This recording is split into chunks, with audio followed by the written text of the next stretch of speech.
So, this is a question regarding Big Long Now. What did Nirvana have against their song Big Long Now?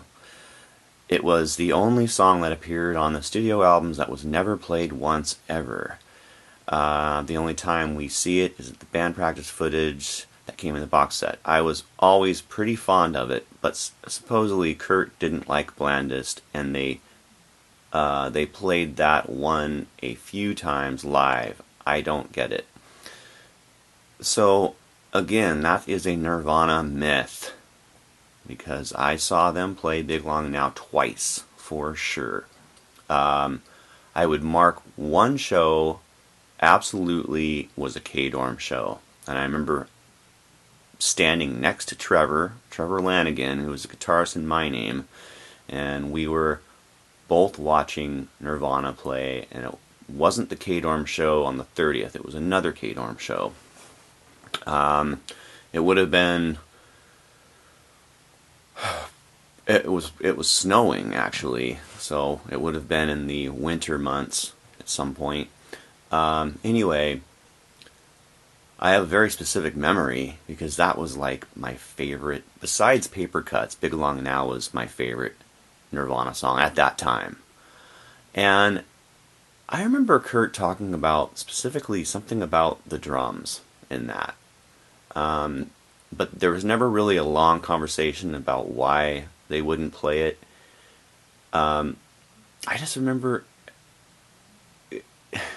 Kurt would kind of not say much about it, and I'd bring that up. It's the same with Paper Cuts, You guys, they did not play Paper Cuts. I mean, very, very rarely. I mean, the first couple shows, of course the one with Dale, and then the show with Dave Foster.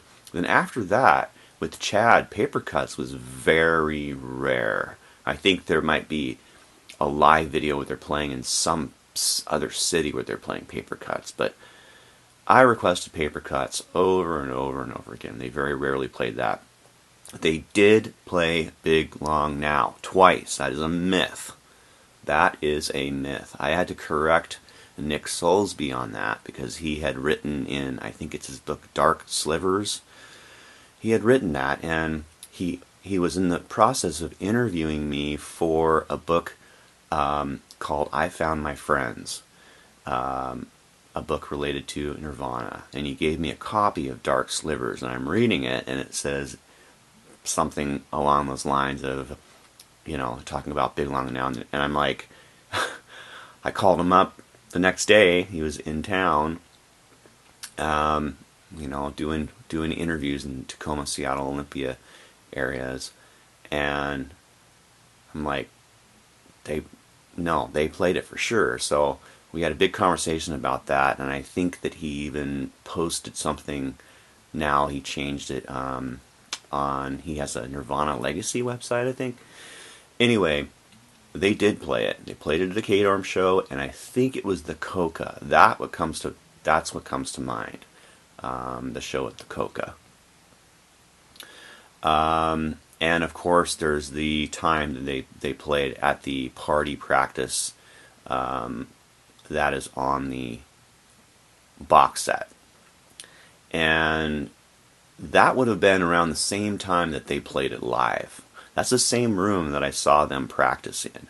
That would have been on the Nirvana box set. When you're watching that set where Kurt's singing Into the Wall, that is above Chris's mother's hair salon, and that's where they practiced for a little while in Aberdeen.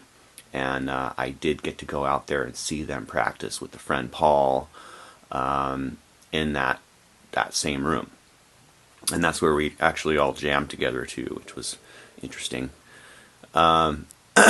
So yeah, and regarding Blandest, I remember them playing Blandest like once, and I don't remember what show, but it would have been around that same time, like within 1988. So in 1988, I probably saw every local show that they played in 88, 89.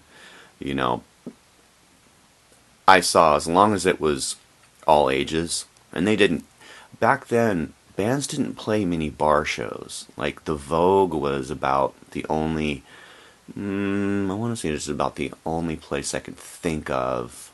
There might have been one other place in Seattle that had but bar shows were not something that bands played at very often at all. You know, bars, it was a setback to your band, because bands had a bigger crowd that was all ages. So, you know, like Subvert, we wouldn't play bars. You know, we'd only play all ages. But that's what there was. You know, so things have changed drastically from that. I mean, there's all ages, but there's way more bars.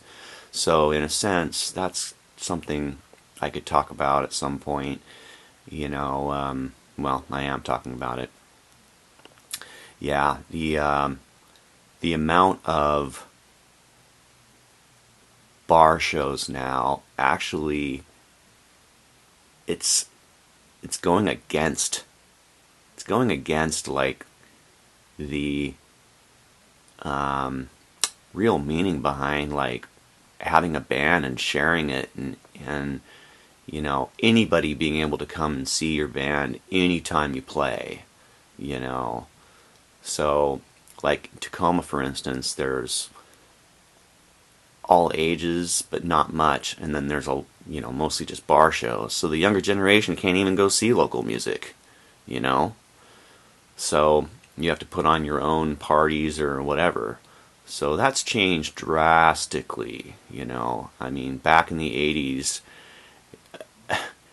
you know, if you were 14, 15 and, you know, just being able to go out and hang out, you could go. As long as your parents weren't like shackling you to the house, you could go to any show, because bar shows it wasn't, you know, shows were all ages. That was it. So, you know, this is the Nirvana myth thing. There's so many myths, you know, little ones, and it's not like people are making stuff up. It's just like little things that come up.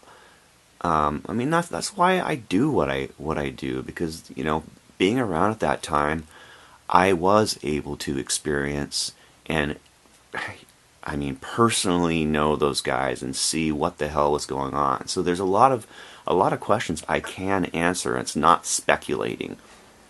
It has to be a little bit of speculation, because, say, you know, what did Nirvana have against their song Big Long Now? I don't think they had anything against the song.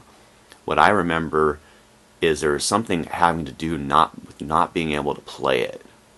You know, like playing it live was an issue. That's what I remember.